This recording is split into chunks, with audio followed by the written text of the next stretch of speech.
Dave Corinth here. Welcome to my shop. Today I want to do an unboxing. I bought this plane, which right now is still in the box, off eBay about a week ago, and it finally came in the mail today. And I want to open it up and see if I bought a good plane or if I bought a bad plane. I've been known to take chances when buying planes on eBay, especially those that don't have really good photos. Sometimes you can get lucky and you can get a good plane. Other times, there's a reason why they didn't take very good photos of it. But this one, I'm pretty confident that I did not get screwed over, so we're going to find out. Let's open this box up and see what we've got. But first, I want to show you what I saw when I looked through it on eBay. So I had been watching this one for a couple of days, and the title was Vintage Stanley Bailey No. 4 Wood Plane, and it didn't have a very good main photo. So when I clicked on the item description, it said, see photos for complete condition, which means we're going to have to rely solely on those photos. So the main photo is not very good. All it shows is the top side of the plane, and it does show a lateral. So this was the first photo that showed any detail on the plane, and it's actually a pretty good photo, but the lighting is not very good. But you can clearly tell that it is an early Stanley No. 4. So I first zoom into that circular slot on top of the iron to see if I could see a logo, and you can't see it in this picture. I then zoomed in on the side to see if I could see any major cracks or obvious cracks. The next photo was useless. There's nothing that can tell you there. This is the photo of the other side, and again, you can tell it's in pretty good shape. No damage to the tote or the knob. And when I zoom in, I can see that lateral is clearly a Stanley lateral. This does show the knob in pretty good condition, and you can see that beaded knob at the base. This one shows it even better, and you can see it is a No. 4, and the Japanning looks fantastic, and you can tell the knob is rosewood. On the bottom, I always zoom in right to the mouth, and I'm looking for obvious cracks, and they could still be there, but I want to see if they're noticeable. And I don't see any damage, and the mouth looks good. So let's open this thing up and see what it looks like in real life. And when I got the package, it was on the front porch, and I instantly saw that. And that, of course, is a hole. And if you look right inside there, that's the back of the tote, and that's the body right there. So hopefully there's no damage. Let's open this bad boy up. See what it looks like.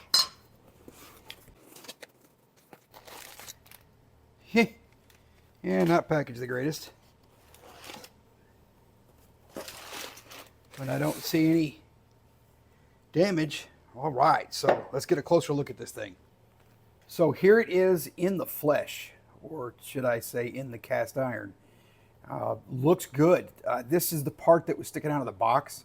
I don't see any damage there. That looks like that's always been that way, or at least it has been for a very long time. I don't see any cracks on the mouth, so that's good.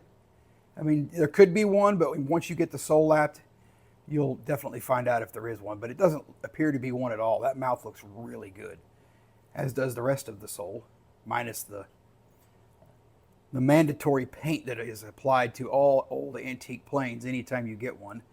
It's like there's a law that says there must be paint on the sole. And then the side, this side looks great. I don't see any cracks or damage. Again, once you start to really work with one, you'll find out if it does, but that doesn't appear to have any. Let's look at the other side. None. I don't know what was going on here. It looks like somebody had that almost like they were trying to use it as a rabbit plane. That's kind of weird. Or it might have been a shooting plane. I don't know. But I don't see any damage anywhere along there. Got some nice patina to it, though. So there is the body. Looks like it's in good Japanning. From what I can see here, is in excellent condition. I mean, you can just take your finger and wipe that, and that's going to be nice. So, and that looks like it's probably 90+%. I don't see any giant chunks missing. There's a little bit missing right in here. See if we can get in right there. Just a little bit. That ain't going to bother me. And then, of course, the tote and knob look fantastic. You can actually see where whoever used this was right-handed, because you can see where their thumb polished a smooth spot right there. That is one of those little things that I like to find on planes. So someone held this plane like that and they polished the finish on it right here. So that's cool. The knob looks great. Beautiful bead on that thing. I don't see any damage to it at all. I mean, it looks fantastic. Let's look at the other side. You can see there might even be a little bit of sapwood right there. Got a kind of a chunk missing right there, but yeah, this thing's old. What do you expect? Like really old. This side of the tote looks great. That is no doubt beautiful Brazilian rosewood. I don't see any damage to the horn, and that's the original finish, which is even cooler. So that's good. So let's look at some of the other parts. There's our cap. Let's take a lever cap. Let's take it off. A lot of times you'll see the ends of these chipped from someone trying to take off the, no, don't do that. But this one doesn't have any of that. Beautiful patina on it. That's a good looking lever cap. So let's look at the iron. This is kind of what drew me to it, was the circular opening on top instead of on the bottom, which would have been the 1892 patent when they moved it down here. So I like to see that that's up there. It looks like, I'm going to try to zoom in on this, but you can just see the remnants, or barely see it. It says Stanley Rule and Level. So it's the Arch logo, which is an early one. That's a good sign. And it has, of course, Bailey's patent stamped on the chip breaker. So let's see if we can get that screw out. Ooh, that's been taken off a few times. Let's see if we can get that off.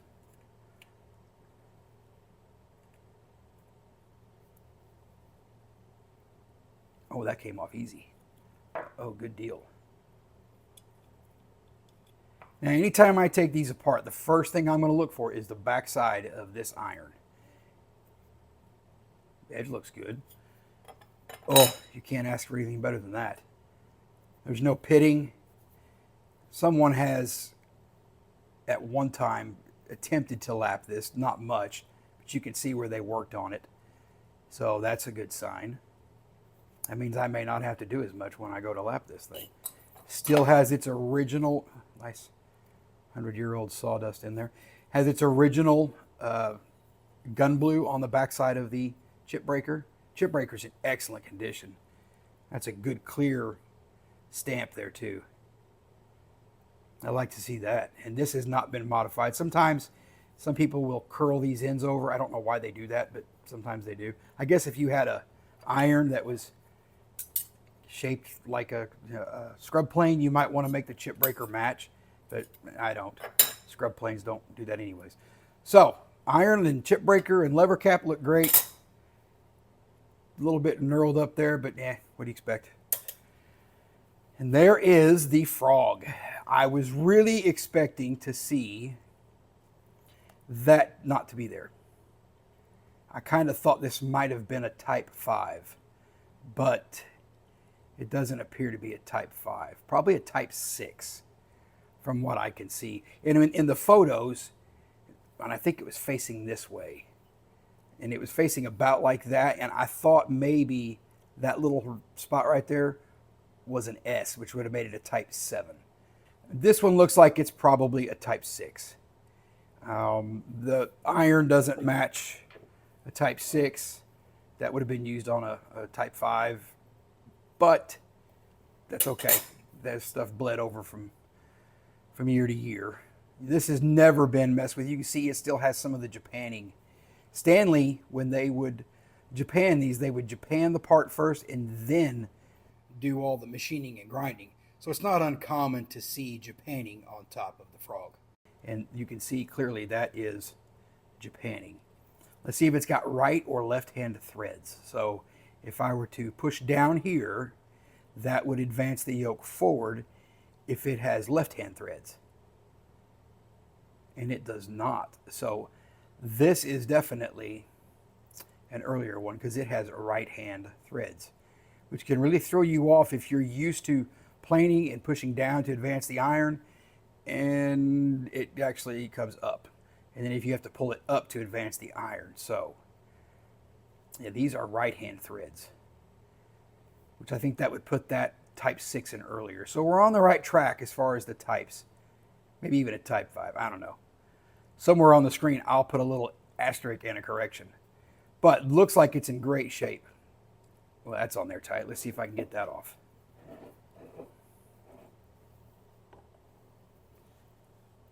Oh yeah, that comes off.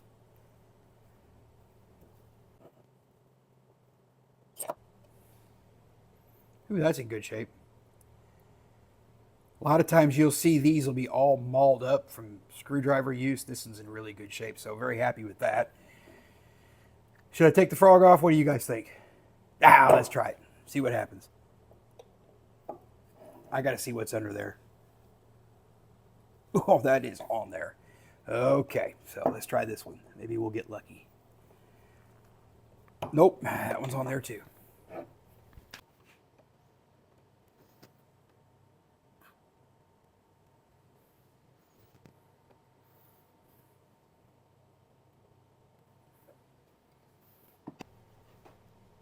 So those were on there. I had to get the big boy screwdriver to get them out. Mercy. Now they just come right out. Haven't been in there a while. I don't know how long, but it's been a while. So there are the frog screws. And then we'll see how much sawdust is behind that frog. This is always kind of fun, I think. Sometimes you find spiders, and I had one I found live bugs behind once. Ooh. And the lady told me it was going to work too. That thing was awful. Look at all that sawdust. There's a bunch. There is a bunch. Oh, there is our, oh my gosh. We got all kinds of shavings in there. There's our frog seat. That's pretty good shape. That is some old sawdust. And I like to take a nylon brush if I'm going to do this, not a wire brush, and just kind of clean it away, see what this thing's going to look like.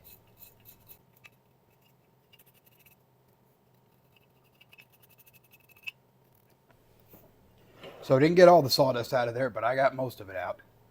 And that is after a Type 5. So that's the Type 6 seat. You can see it has the little raised sections. Type 5 is pretty much smooth all the way across. So we're looking like a Type 6. One thing I want to check. Whoops. Don't lose those. Where'd the other one go? Oh, it's right there. I'm bound and determined to lose one of them washers. Okay, so I want to see if it has the patents on the adjuster. It should. It being right-handed threaded, so there's no doubt. Let's see if it's got, oh yeah, you can see them. And I'm using this nylon brush. This is not brass. And all it does is just kind of get the dirt out of there. Let's see if it's got. There they are. So you can see it says Bailey. And then it's got the patent dates 1867 and August of 1858. That's kind of cool. It's got the patent dates on it, which is good. I'm happy with this plane. Shipping could have been done a little bit better. Got lucky because it didn't break it, but this is going to make one heck of a plane. I am very happy with the way it turned out. It's got the beaded front knob. Japanning on it looks great. Not in here, but what do you expect? That's had 100 years worth of dirt and sawdust and who knows what else in there. But excellent looking plane so far. I don't see any issues with it. I'm really happy with the totem knob. I am not going to take those off because there's no need to right now, at least. I am going to kind of clean this up. I'm not going to get carried away. I'm just going to get it to where I want it, and then I'm going to sharpen the iron and then get this thing to where it can be used, because that's the reason I bought it. I didn't buy this to resell. I bought this for me because I really have been wanting another early low knob since I got rid of my Type 5 a while back, and I kind of regret that. So this one's going to take place of it. Type 6, it's not a Type 5, but it'll work. Oh, one more thing I didn't check here is, does it have patent dates there? And I cannot tell. That is. And no, I'm not going to take sandpaper to find out. Good condition. I'm happy with that. The laterals, not crazy tight. It's a little loose, but what do you expect? This thing's, 130 years old. I'd be loose too if I was 130. So excellent condition as far as I'm concerned, at least for a plane that's 130 years old. I'm happy with the way this plane has turned out, and it looks like I got a good deal on this. So I'm going to put this thing back together and then stick it on the shelf for now, and then in the next couple weeks I'll get this thing tuned up. Might even make a video and then I'll post that on there, and we'll see how well this really old Stanley No. 4 works.